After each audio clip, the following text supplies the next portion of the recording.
Bismillahirrahmanirrahim. Assalamualaikum warahmatullahi ta'ala wabarakatuh.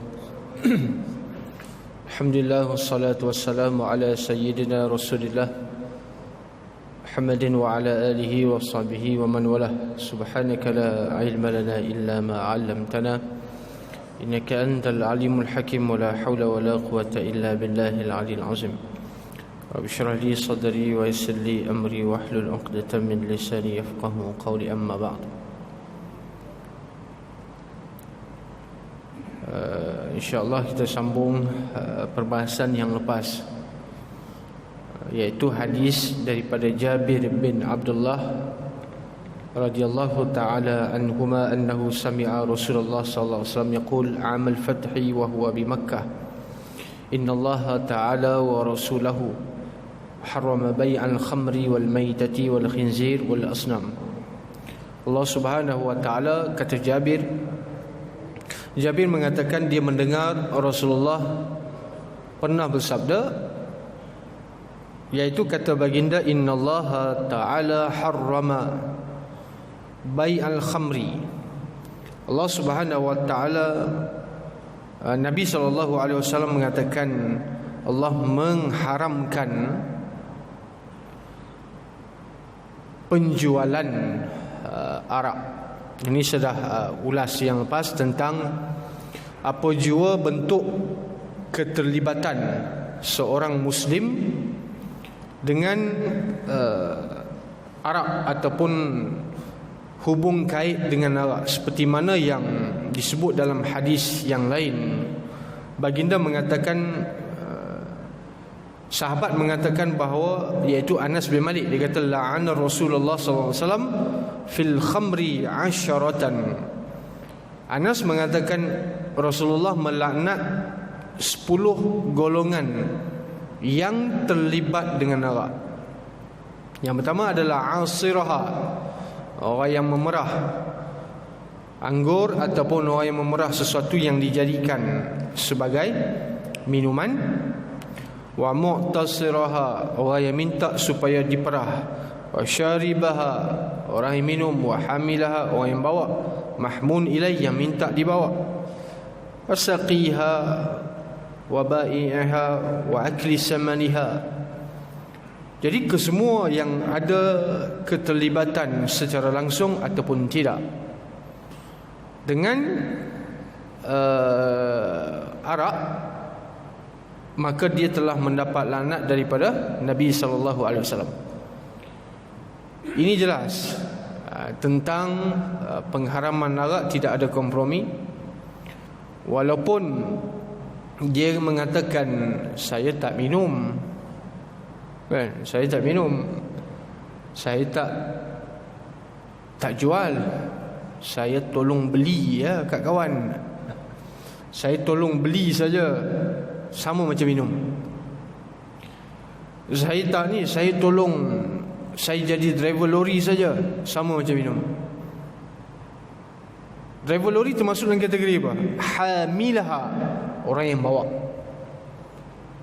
Jadi apa yang nak disampaikan oleh Anas bin Malik sini, bahawa Nabi melaknat apa jua sebarang bentuk keterlibatan seseorang itu dengan arak, secara langsung ataupun tidak.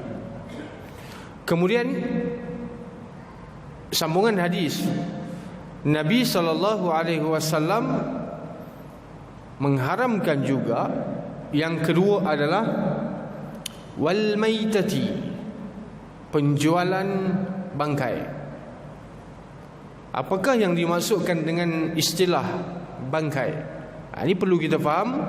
Yang disebut dengan bangkai adalah bukan yang mati tidak disembelih sahaja, tetapi yang mati dengan tidak sembelihan syar'i. Itu pun dia panggil bangkai. Walaupun awak sembelih, tapi tak cukup syarat. Macam mana? Sembelihan itu dilakukan oleh bukan Islam. Dari sudut tengok urat putus semua, tak ada masalah. Tapi rupanya yang sembelih itu bukan Islam, maka status binatang itu, ayam ke apa ke, lembu ke, ayam itu dianggap sebagai bangkai. Kemudian itu penting kita tahu tentang apa? Sembelihan yang dinamakan sebagai sembelihan syar'i. Itu istilah dia. Apa maksud sembelihan syar'i? Sembelihan yang dilakukan oleh Muslim. Dia tak solat ke, dia tak apa, itu dia punya pasal lah. Yang penting dia ada lesen besar. Apa dia? Islam. Sebab itu sembelihan bukan Islam tidak halal dimakan, walaupun dia ni bersih, walaupun dia ni baik, walaupun dia bagus. Itu cerita lain. Sembelihan yang dilakukan oleh Islam, seorang Muslim halal dimakan, walaupun dia malas, walaupun pengotor, walaupun dia tak sembahyang, tapi dia ada lesen besar, iaitu La ilaha illallah Muhammadur Rasulullah. Itu dipanggil untuk menghalalkan sembelihan. Saya lupa baca bismillah lah, itu bukan syarat, itu sunat. Tak baca bismillah ketika sembelih pun tak ada masalah. Baik, kemudian yang perlu kita faham dengan bangkai, ada pengecualian daripada Nabi SAW. Pengecualian bangkai ini, Nabi kata apa? Uhillat lana daman wa maitatan. Dihalalkan kepada kita dua kategori darah, dua kategori bangkai. Yang dimasukkan dengan dua jenis bangkai yang boleh, yang tak perlu nak sembelih dia, as-samaku, apa jua yang nama dia ikan ataupun spesies memang asal dalam air. Adakah kita sembelih ikan? Tak ada. Sembelih udang? Tak. Maka dalam hadis ini Nabi sebut as-samak, iaitu ikan, tetapi dimaksudkan dengan ikan itu adalah apa jua haiwan yang memang hidupannya berasal daripada air. Itu kaedah dia. Jadi hidupan yang memang asalnya hidupan air, menurut mazhab Syafi'i semua halal dimakan, selagi mana dia tidak memberi mudarat kepada orang yang makan. Selagi mana dia tidak racun, dia tidak boleh memberi mudarat, maka boleh dimakan. Maka tak perlu lagi nak soal sotong boleh makan tak, udang, kerang, apa jenis spesies, tak payah, halal. Melainkan pandangan dalam mazhab Hanafi, yang masyhur dalam Hanafi, mereka mengatakan tidak boleh makan selain daripada ikan. Ini ketat sikit lah. Pergilah tanya siapa yang bermazhab Hanafi. Menurut muktamad dalam mazhab Hanafi, tidak halal dimakan. Ketam tak boleh makan, udang tak boleh makan, rugi ya. Makan ikan ya. Kerana menurut mazhab Hanafi tidak halal dimakan. Rugilah tak boleh makan seafood, ketam, udang. Itu mazhab Hanafi. Sebab itu mereka yang bermazhab Hanafi di Mesir tidak makan kerang. Dulu kami pelajar-pelajar ketika masa duduk di Mesir tu, pada musim sejuk ada satu tempat tu di Dumyat, pantai dia, pesisir pantai dia, kerang penuh dia naik ke pantai. Besar tu kerang. Ambil balik rebus, dapat 2-3 baldi bawa balik. Sebab Arab tak makan. Dia tak makan. Jadi orang Melayu ni ambil habis bawa balik. Lepas tu dia tengok orang Malaysia ni ambil bawa balik makan. Dikutip set-set, dia jual dekat budak Melayu. Apa beza awak cakap awak tak boleh makan, lepas tu awak jual? Sama ya, lebih kurang ni Hanafi pun dah advance lah. Dia tahu benda tu sedap. Tiba-tiba saya mazhab Syafi'i. Selain daripada ikan boleh makan, tak ada masalah. Jadi sebab itu di antara dipanggil jawami' kalim. Ucapan Nabi tak perlu panjang, ringkas je.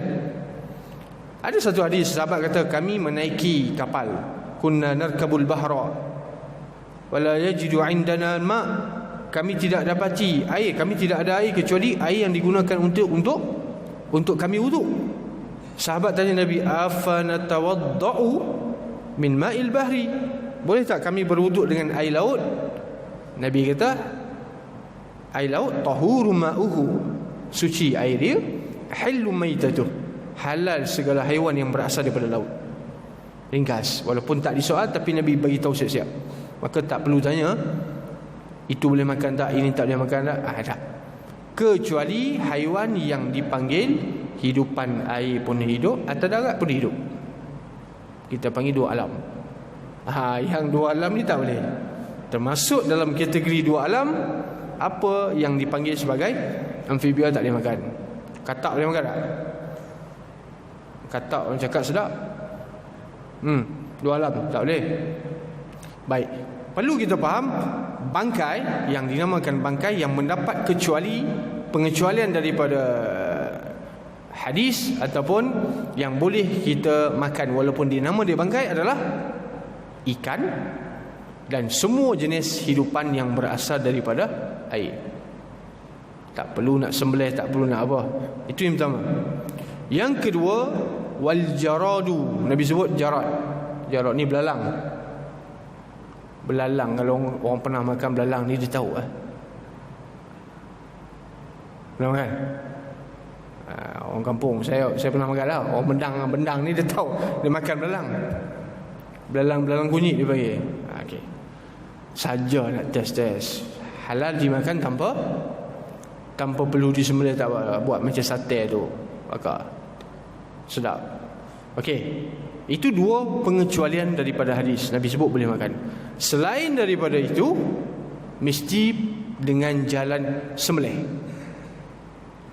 Selain daripada dua kategori ini, mesti dengan cara sembelih. Awak nak makan, awak kena sembelih.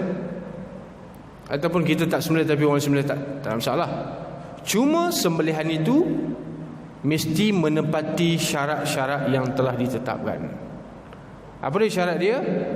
Mesti putus yang nama dia urat. Yang pertama halkum. Halkum yang paling besar.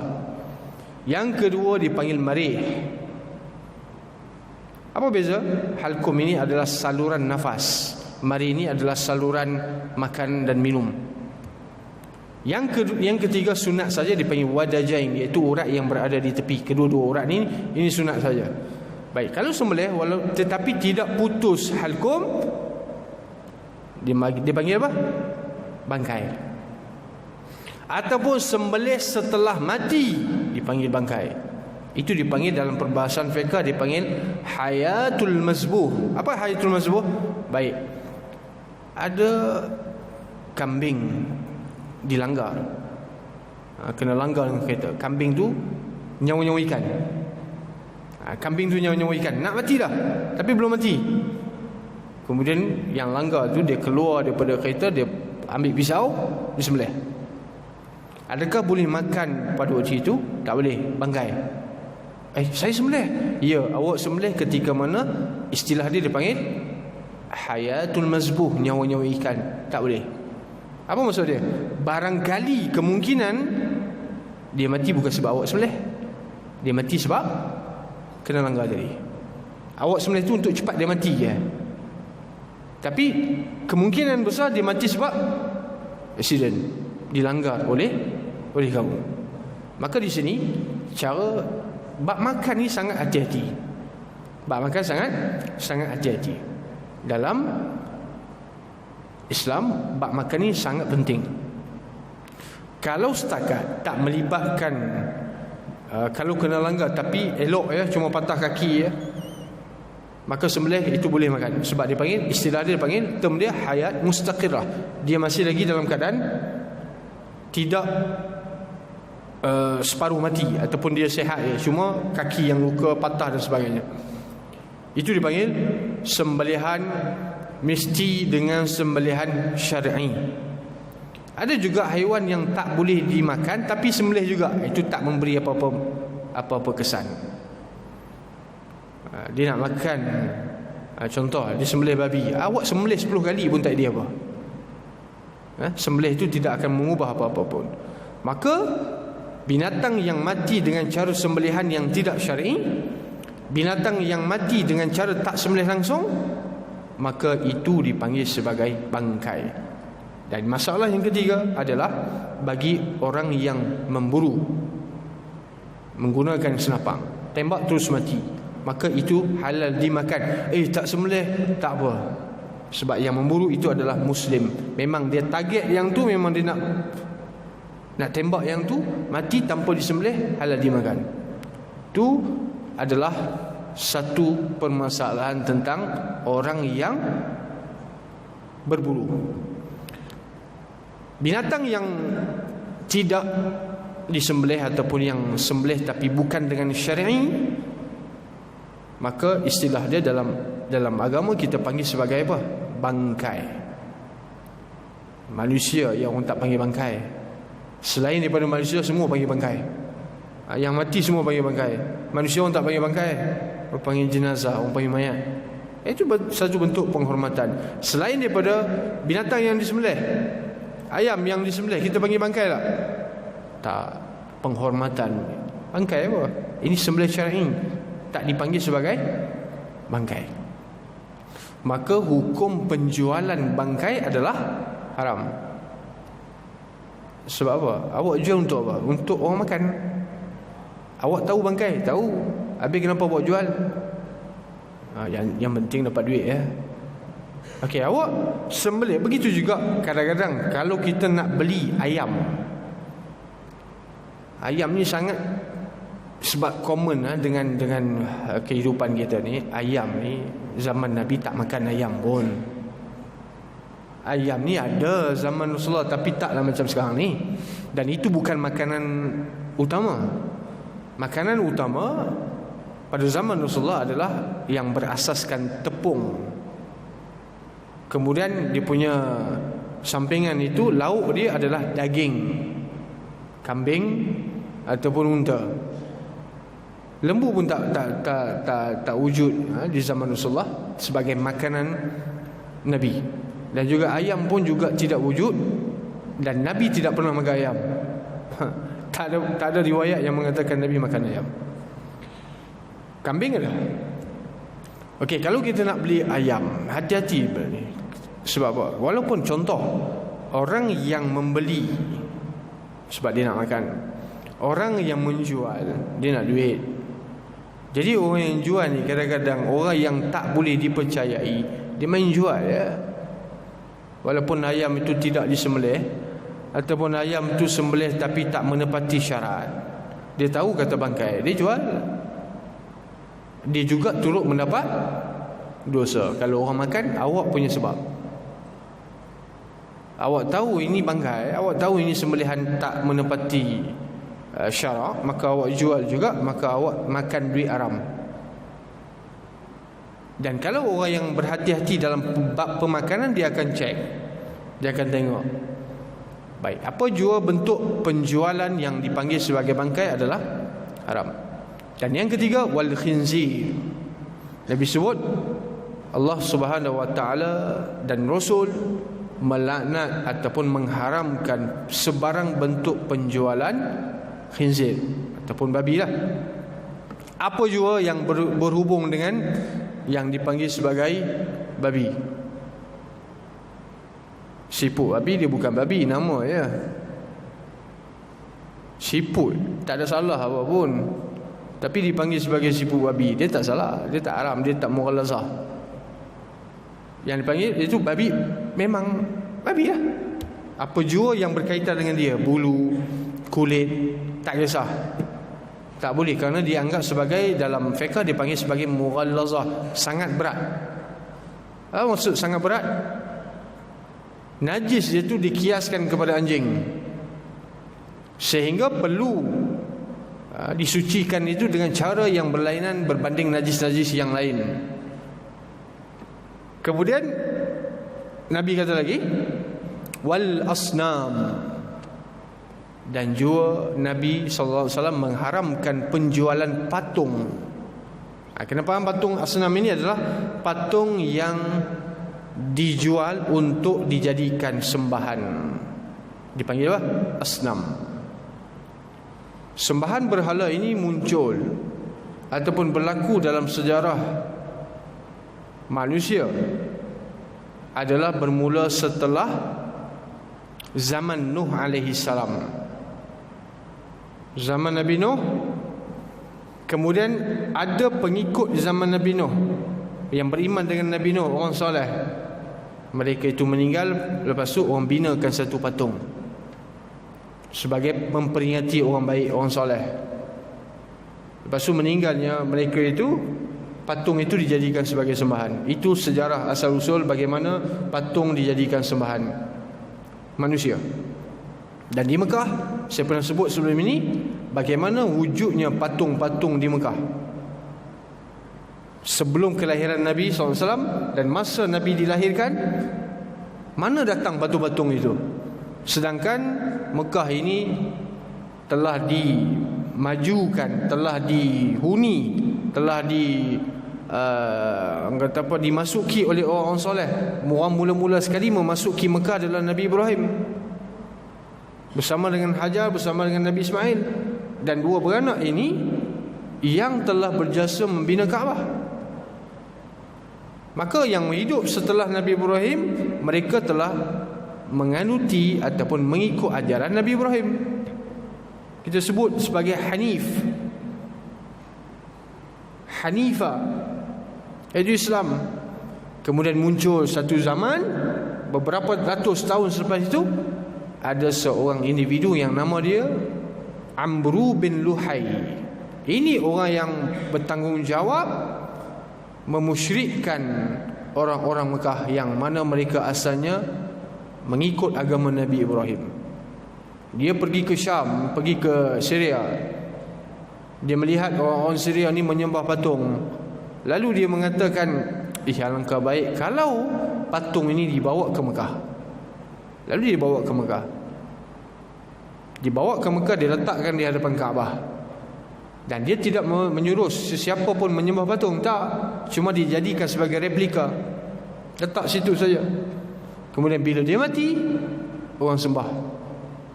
Bila dia mati, orang mula menyembah patung ketika melakukan tawaf. Maka Nabi SAW mengatakan, aku melihat Amru bin Luhai ini di dalam neraka sambil mengheret usus perut dia yang terkeluar.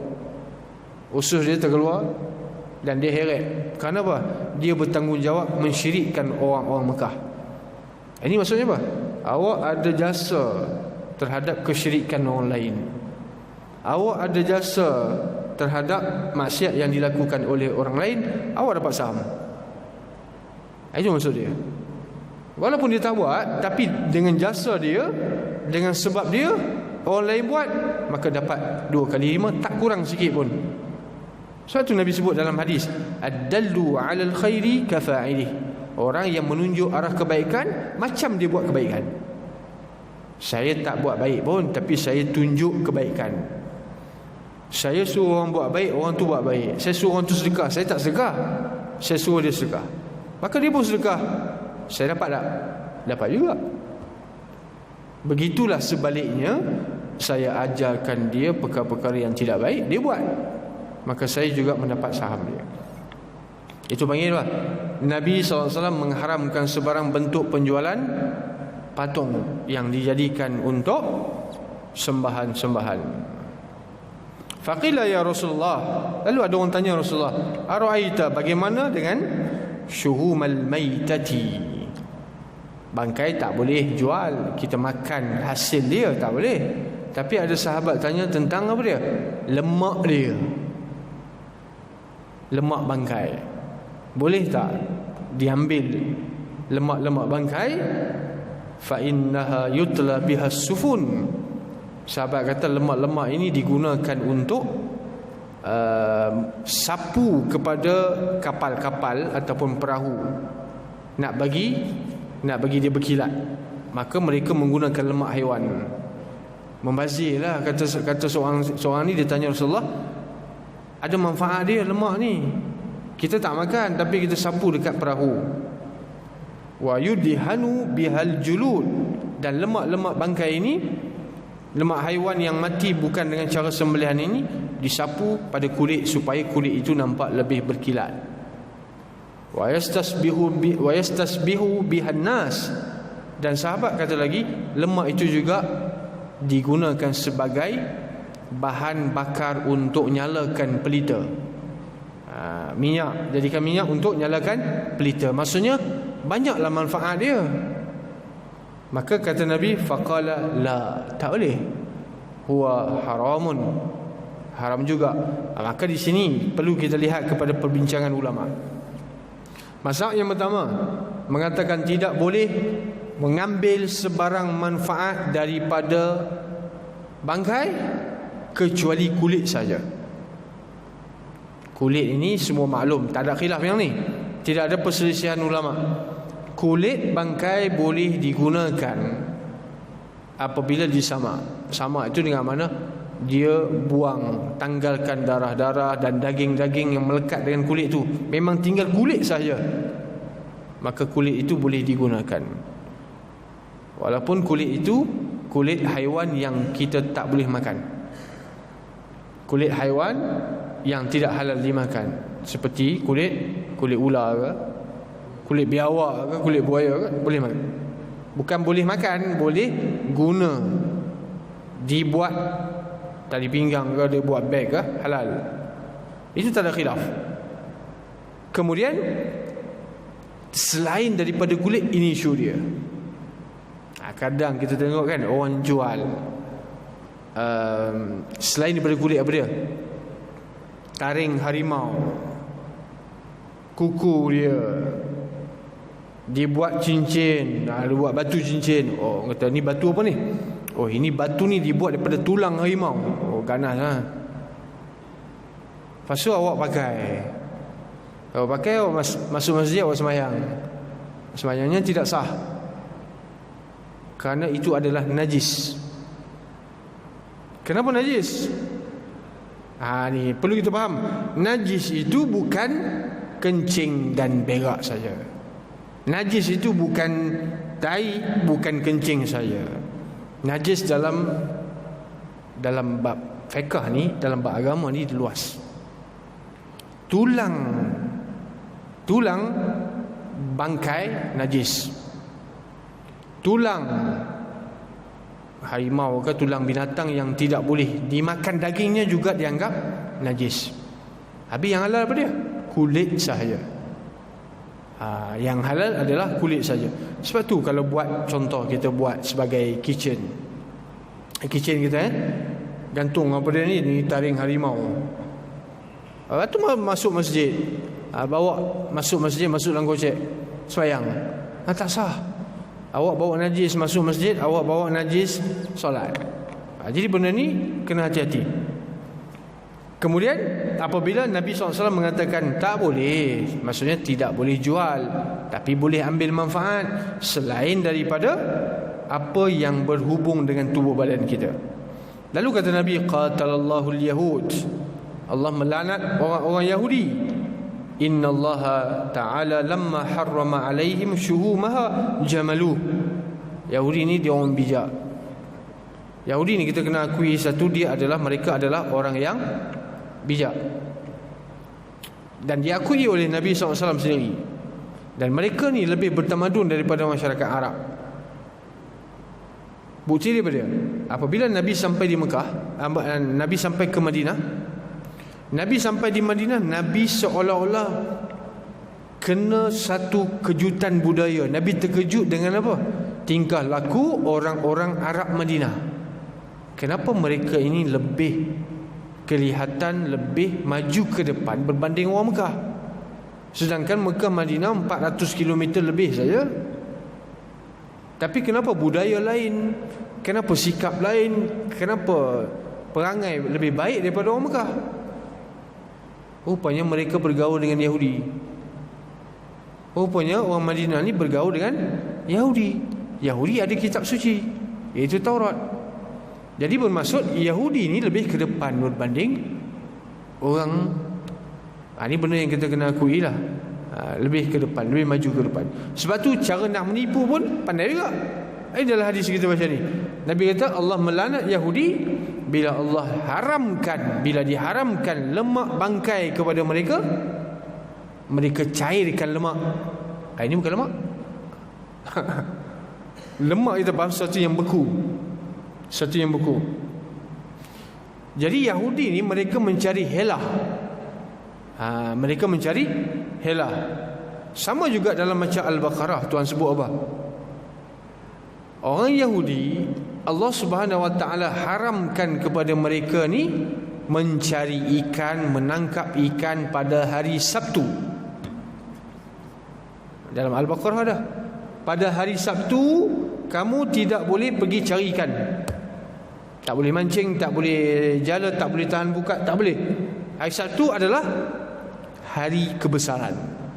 Sama macam Jumaat. Jadi hari Sabtu menurut Yahudi sama macam Jumaat kita. Tuhan tak bagi. Lalu apa yang mereka buat? Ini kata Yahudi, otak suka pusing, cari helah.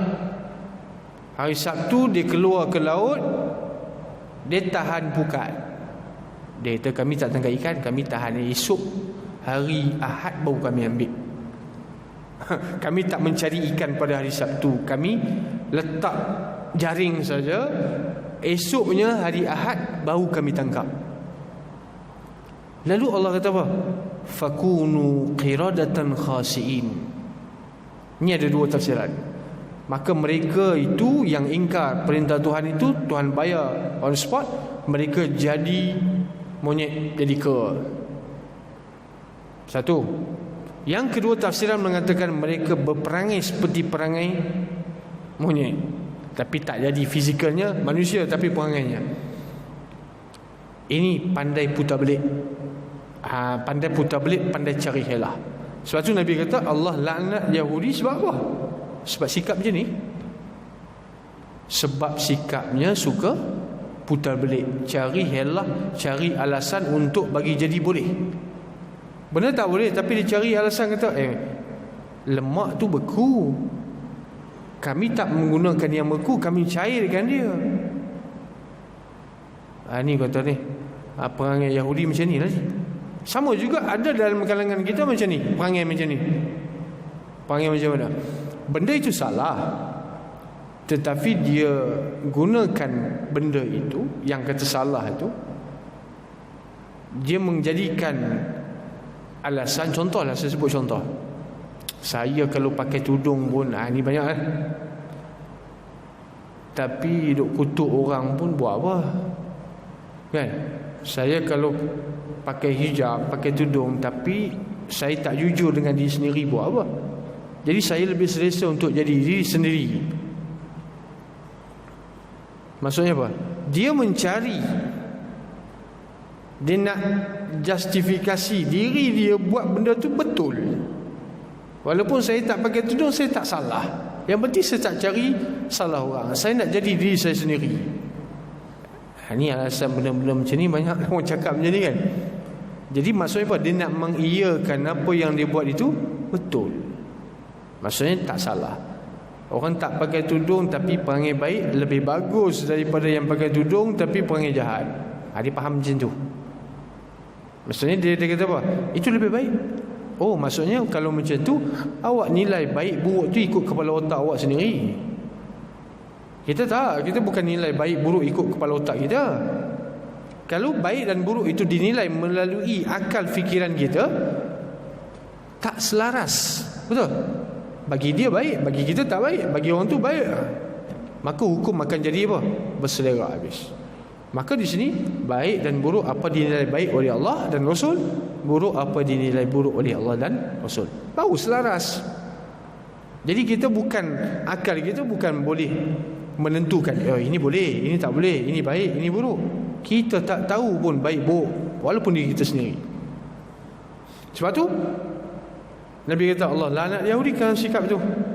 Dalam mereka mencari helah, kemudian summa ba'uh fa'akalu thamanah, kemudian mereka jual dan makan hasil jualan. Ini haram. Gitu juga begini, sesuatu yang kita tak boleh makan, kita tak boleh ambil duit pun. Saya tak makan babi, saya jual saja. Apa bezanya? Ada beza ke? Awak tak makan tapi awak jual, awak makan duit. Sama. Binatang yang tak boleh makan, awak jual, orang lain makan, tapi awak tak makan, awak makan duit. Sama. Ini kias dia. Maka di sini kata Nabi SAW, mereka tak makan, mereka jual, mereka makan duit. maka hukum dia adalah sama. Macam juga tak minum arak tapi awak jual, awak makan duit. Awak jual ayam tak sembelih, awak tahu tak sembelih, awak tak makan, tapi awak jual, awak makan duit. Sama ini perlu berhati-hati. Sebab tu dalam soal pemakanan ini perlu diambil berat. Sebab makan ni masuk dalam perut jadi darah daging. Jadi darah daging, masalah benda jadi darah daging ni dia akan kekal sampai ke mati. Bila kekal, sebab tu dalam hadis kita bincang yang sebelum ni apa dia? Berdoa sampai keluar air mata darah pun Tuhan tak makbul. Abu Hurairah mengatakan bahawa Nabi sebut ada seorang yang musafir panjang dia doa, Ya Rabbi bagilah aku sekian.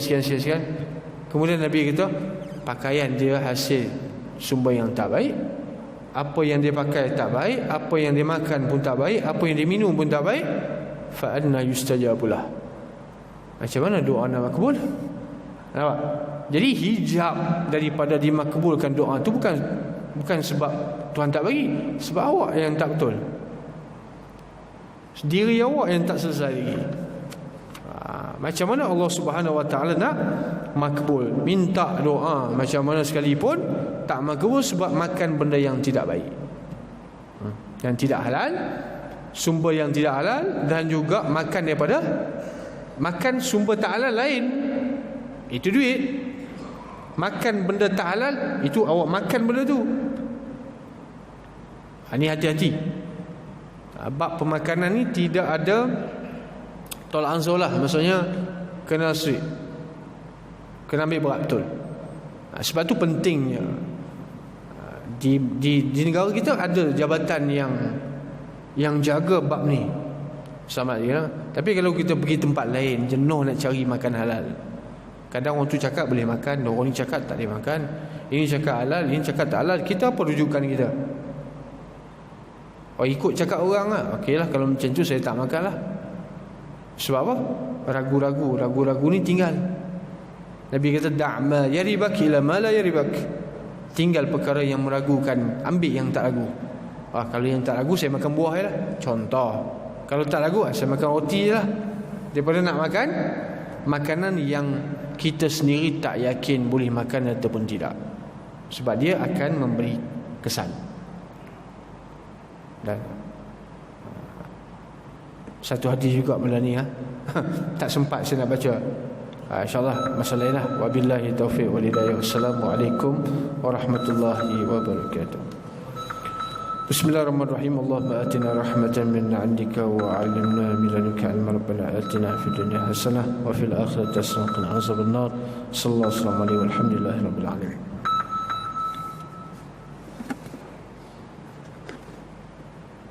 Kalau